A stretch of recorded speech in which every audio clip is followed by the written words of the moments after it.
মাছমজিয়াৰ ৰূপিনী নগৰত আৰু ৰূপিনী নগৰৰ যি প্ৰাগজ্যোতিষ চিকিৎসা মহাবিদ্যালয় সেই চিকিৎসা মহাবিদ্যালয়ৰ লগতে গুৱাহাটী যি চিকিৎসা মহাবিদ্যালয় সেই চিকিৎসা মহাবিদ্যালয়টো আজি যি মুখ্যমন্ত্ৰী ডক্টৰ হিমন্ত বিশ্ব শৰ্মাই ইয়াত তেওঁ পৰ্যবেক্ষণ কৰা দেখিবলৈ পোৱা গৈছে আৰু এয়া হৈছে বৰ্তমান সময়ত সামগ্ৰিক আমি দৃশ্য দেখুৱাইছোঁ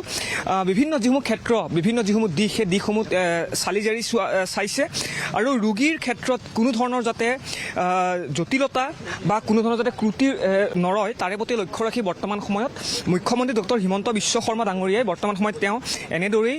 যি পৰ্যবেক্ষণ সেই পৰ্যবেক্ষণ ইয়াত কৰিছে মই উল্লেখ কৰিছোঁৱেই যে কেৱল প্ৰাগজ্যোতিষপুৰ যি চিকিৎসা মহাবিদ্যালয় নহয় গুৱাহাটী চিকিৎসা মহাবিদ্যালয়টো বৰ্তমান সময়ত যিহেতু মুখ্যমন্ত্ৰীগৰাকীয়ে ইয়াত পৰ্যবেক্ষণ তেওঁ কৰিছে আৰু এয়া হৈছে আমি এক্সক্লুচিভলি এয়া দৃশ্য দেখুৱাইছোঁ এয়া হৈছে বৰ্তমান সময়ত প্ৰাগজ্যোতিষপুৰ যি চিকিৎসা মহাবিদ্যালয়ৰ এয়া দৃশ্য আমি দেখুৱাইছোঁ এয়া হৈছে বৰ্তমান সময়ত গুৱাহাটী মহানগৰী মাছমজিয়াৰ এয়া দৃশ্য দেখুৱাইছোঁ মই উল্লেখ কৰিছোঁৱেই যে আন্তঃগাঁথনি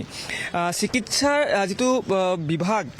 বা চিকিৎসাৰ যিখন ক্ষেত্ৰ সেই ক্ষেত্ৰখনৰ যি আন্তঃগাঁথনি সেই আন্তঃগাঁথনি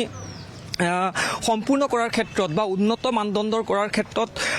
চৰকাৰৰ ফালৰ পৰা বিশেষ যি ভূমিকা সেই বিশেষ ভূমিকা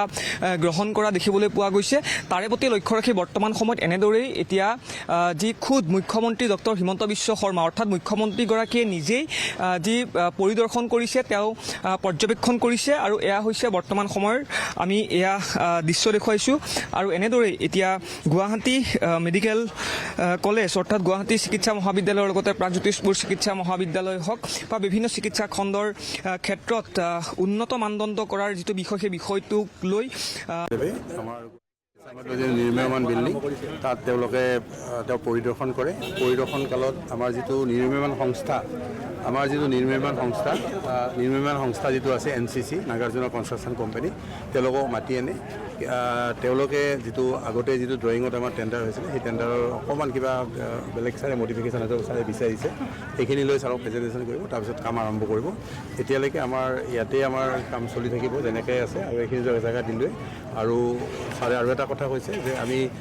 আগষ্ট ছেপ্টেম্বৰত আমাৰ MMCখন আমাৰ হেণ্ডঅভাৰ হ'ব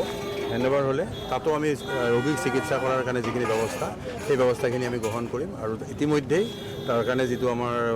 সা সৰঞ্জাম লাগিব তাত CT স্কেন লাগিব MRI লাগিব বা যিখিনি লাগিব তাৰ কাৰণে আমি ব্যৱস্থা গ্ৰহণ কৰিছোঁ অলৰেডি ইয়াত কাম কেতিয়াৰ পৰা আৰম্ভ কৰিম কামটো অলৰেডি তেওঁলোকে আৰম্ভ কৰিছিলে কিন্তু ড্ৰয়িঙৰ কাৰণটো প্ৰিলিমিনাৰী কাম যিবিলাক ডিমলিশ্যন এইবিলাক কৰি থাকিব পাৰিব কিন্তু ড্ৰয়িঙৰ কিবা এটা